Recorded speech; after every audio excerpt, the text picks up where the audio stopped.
Fala, minha nação tricolor, sejam bem-vindos a mais um vídeo aqui no canal Meu Bahia nesta quinta-feira para a gente ainda repercutir a derrota de ontem para a equipe do Vasco da Gama. O Bahia foi derrotado por 3-1 lá em São Januário, um jogo cheio de polêmicas. Eu já comentei inclusive aqui com vocês um pouco sobre a arbitragem no jogo de ontem, sobre as escolhas do Rogério. No vídeo de hoje eu quero falar um pouco mais da coletiva que ele concedeu após a partida, falando um pouco também sobre alguns pontos importantes do jogo, escolhas, né, que eu achei bastante equivocadas por parte da comissão técnica do Bahia e que, na minha opinião, ajudaram a custar o resultado na noite de ontem. Eu já conto muito com o teu like aqui para você poder ajudar o canal e também o nome do Esporte Clube Bahia. Conto também com a tua participação aqui nos comentários. O comentário é livre para você desabafar, dar sua opinião, pode ficar à vontade, desde obviamente que tenha respeito. E não esquece de se inscrever no canal se você ainda não for inscrito, para a gente poder chegar a 20 mil aqui e você, torcedor, não perder nenhum conteúdo. Meu nome é José Victor, para quem ainda não me conhece, eu sou produtor de conteúdo aqui do Meu Bahia e também estudante de jornalismo. E vamos começar esse vídeo para a gente não perder tempo, trazendo as últimas informações do Bahia e falando também sobre essa situação da coletiva do técnico Rogério Ceni e também sobre os erros no jogo de ontem. Eu comentei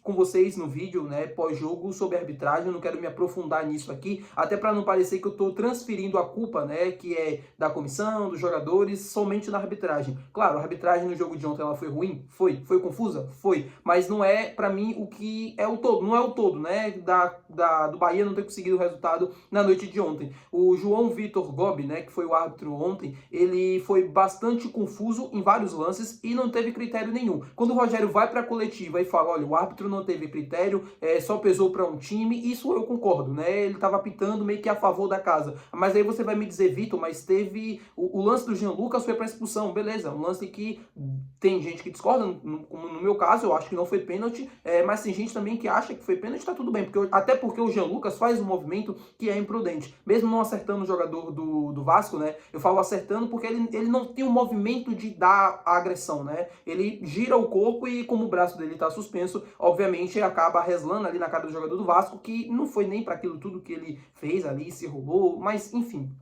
Você pode me falar desse lance e pode falar do lance do Rezende, do Sanabria, que eram para expulsões. Mas aí quando a gente vai analisar os lances do Vasco, né, do outro lado, o Juba, no primeiro minuto de jogo, toma uma mãozada na cara do Paulo Henrique e toma um pisão, né? Lance que deveria ter sido para cartão vermelho também, segundo o critério do árbitro de vídeo. A gente tá falando muito do CEO Gobi, né? Mas a gente tem que falar também do árbitro de vídeo, porque foi ele que recomendou a expulsão no lance do Jean Lucas e também na do Sanabria. Não deixou de recomendar a expulsão do Rezende, porque era para cartão vermelho, e nem sequer também falou sobre esse lance do Juba que eu falei para vocês no primeiro minuto de jogo. No decorrer ali do primeiro tempo, né? No final já, numa cobrança de escanteio, o David dá uma mãozada, né, em direção ao rosto do Gilberto, que como ele é alto, a mão dele bate meio que aqui no pescoço, meio que no ombro, e o Gilberto acaba sentindo, obviamente, porque cada tapa dói. Claro que o Gilberto pode ter valorizado o lance porque queria expulsar o jogador do Vasco, porém, o lance em si era para vermelho. Por quê? Porque o jogador do Vasco dá a mãozada em direção ao Gilberto num sinal de agressão. Ele fica incomodado com o agarra-agarra ali na hora da cobrança de escanteio e acaba desferindo, né, um tapa para trás que poderia ter atingido o Gilberto. Ah, mas só é expulso se atingir o rosto? Eu não concordo com essa regra. Eu acho que qualquer tipo de tentativa de agressão deve ser punido com um cartão vermelho. E segundo o próprio critério do árbitro de vídeo, que recomendou, né, a expulsão do Jean Lucas, e do próprio árbitro também, esse lance também deveria ser revisado para cartão vermelho e nem sequer foi. Enfim, e claro, falando sobre essa arbitragem, agora falando sobre o Rogério, ele vai para a coletiva falar sobre essa situação, fala também sobre, claro, os jogadores que estão no departamento médico, e aqui já trago uma notícia muito triste para vocês. O Rogério confirmou na noite de ontem que o Caio Alexandre sequer volta para o jogo contra a equipe do Palmeiras. O Caio Alexandre, que é um jogador importante para esse time do Bahia, e ele está fazendo muita falta. Ontem o Rezende iniciou jogando pela questão do cansaço do Acevedo e também, claro, pela bola aérea do Vasco, que é um dos pontos fortes da equipe do Rio de Janeiro, porém o Rezende não tem condições alguma, né, meu povo? Eu tento ser o máximo tranquilo possível para falar com vocês sobre essa situação. Eu tento, obviamente, não ofender e não atacar o pessoal do atleta, até porque isso nem deve ser feito, mas o Rezende não tem a mínima condição de jogar com a camisa do Bahia nessa temporada de 2025. É muito aquém do que o time precisa para ser competitivo, para ter um brilho, não sei explicar, mas cara, o Rezende pra mim não tem condições alguma. Ele dá muito espaço, quando ele tá no primeiro tempo, ele dá muito espaço pro Coutinho se movimentar durante o jogo, é uma marcação meio que frouxa, uma marcação meio que à distância, ele não consegue ter aquela pegada, né, no meio de campo, assim, de chegar sempre junto com o jogador adversário, como o Acevedo por exemplo, em bons momentos, e como o Caio Alexandre vem se tornando também, porque é um jogador que melhorou muito essa parte defensiva, e, enfim, era isso, né, que eu queria comentar com vocês. E aí o Rogério fala que não tem o Caio Alexandre, fala sobre os jogadores que estão no departamento médico, meio que transfere a culpa por isso, e eu concordo em partes, mas eu também discordo em muitas outras partes. Eu acho que o Bahia não pode se agarrar apenas no discurso de que os lesionados é o problema do time, que os lesionados é o que está acabando com o desempenho da equipe. Não, tá afetando? Tá. Só que tem outras equipes também que são lesionadas. O Bahia enfrentou um Vasco ontem que não tinha um Ryan, que não tinha o Robert Renan, que não tinha outros jogadores, que não tinha o Jair, que tá machucado, e algum outro jogador, né, que eu esqueci o nome agora. O Ceará também tinha muitos desfalques, não tinha o Matheus Bahia, não tinha Marcos Vitor, não tinha o Fabinho, não tinha vários outros jogadores. Todos os times têm desfalques, todos os times têm jogadores que são no DM, jogadores que estão suspensos, e o Bahia não pode se agarrar apenas na desculpa pelo mau desempenho, que é apenas os jogadores que estão no departamento médico. E uma coisa curiosa, né, sobre o departamento médico, que o Rogério trouxe no jogo de ontem, era sobre o Juan Pablo. Ele fala sobre o Juan Pablo como se o Juan Pablo fosse uma opção para ele para a temporada e tal.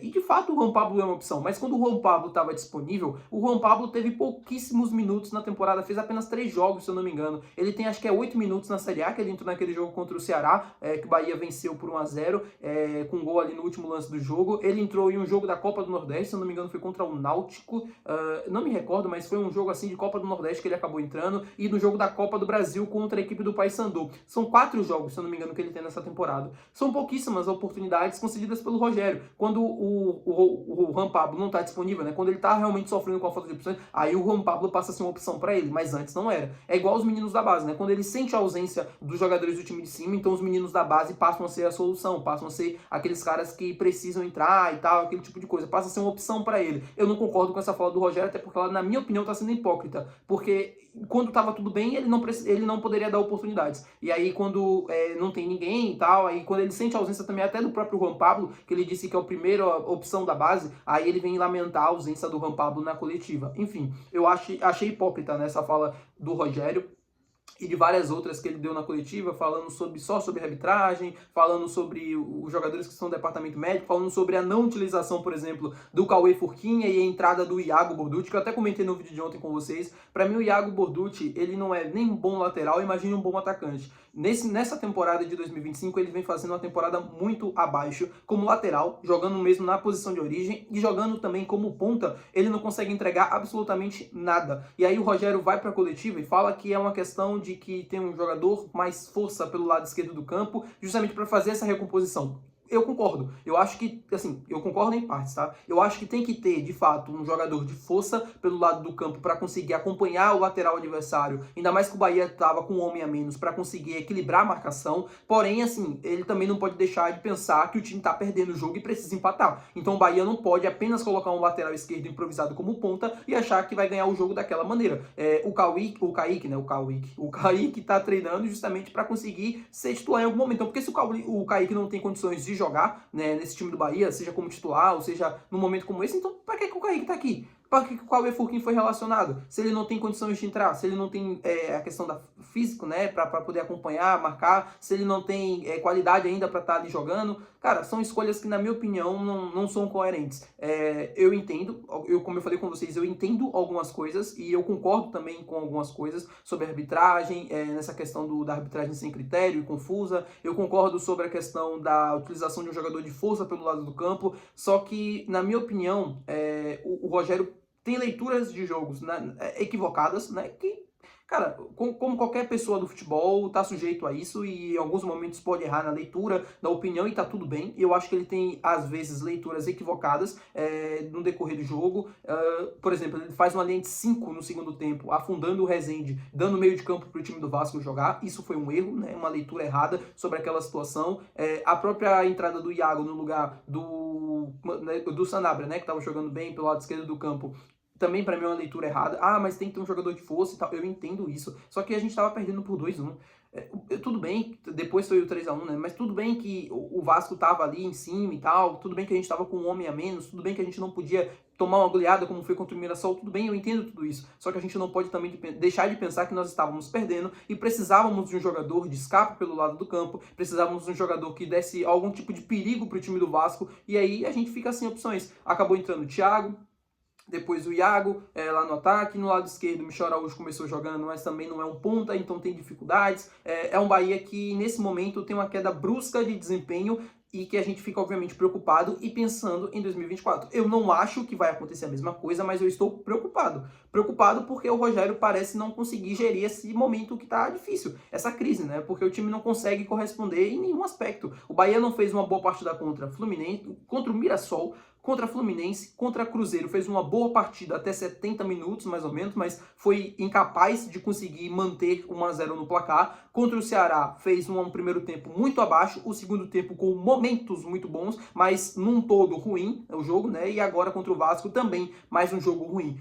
É difícil saber onde é que a gente vai parar, mas torcendo para que o time consiga, pelo menos já no próximo domingo contra o Palmeiras, um resultado diferente do que vem sendo visto nos últimos jogos. Eu falo também na questão do desempenho. O Bahia precisa desempenhar melhor durante os 90 minutos, precisa ser competitivo ao extremo durante 90 minutos, porque esse time do Palmeiras que jogou ontem contra o River Plate pela Libertadores e classificou para as semifinais, é um time muito difícil de ser batido, mesmo jogando fora de casa. A gente viu o jogo contra o River lá no Monumental, o Palmeiras fez um jogo de excelência, e a tendência é que faça um jogo também duríssimo aqui em Salvador, e o Bahia precisa competir em alto nível para conseguir 3 pontos nesse final de semana, tá bom, meu povo? Muito obrigado por ter assistido esse vídeo. Se você gostou, não esquece de deixar o teu gostei, que é importante, não esquece de se inscrever no nosso canal, e até o próximo vídeo. Valeu, tchau!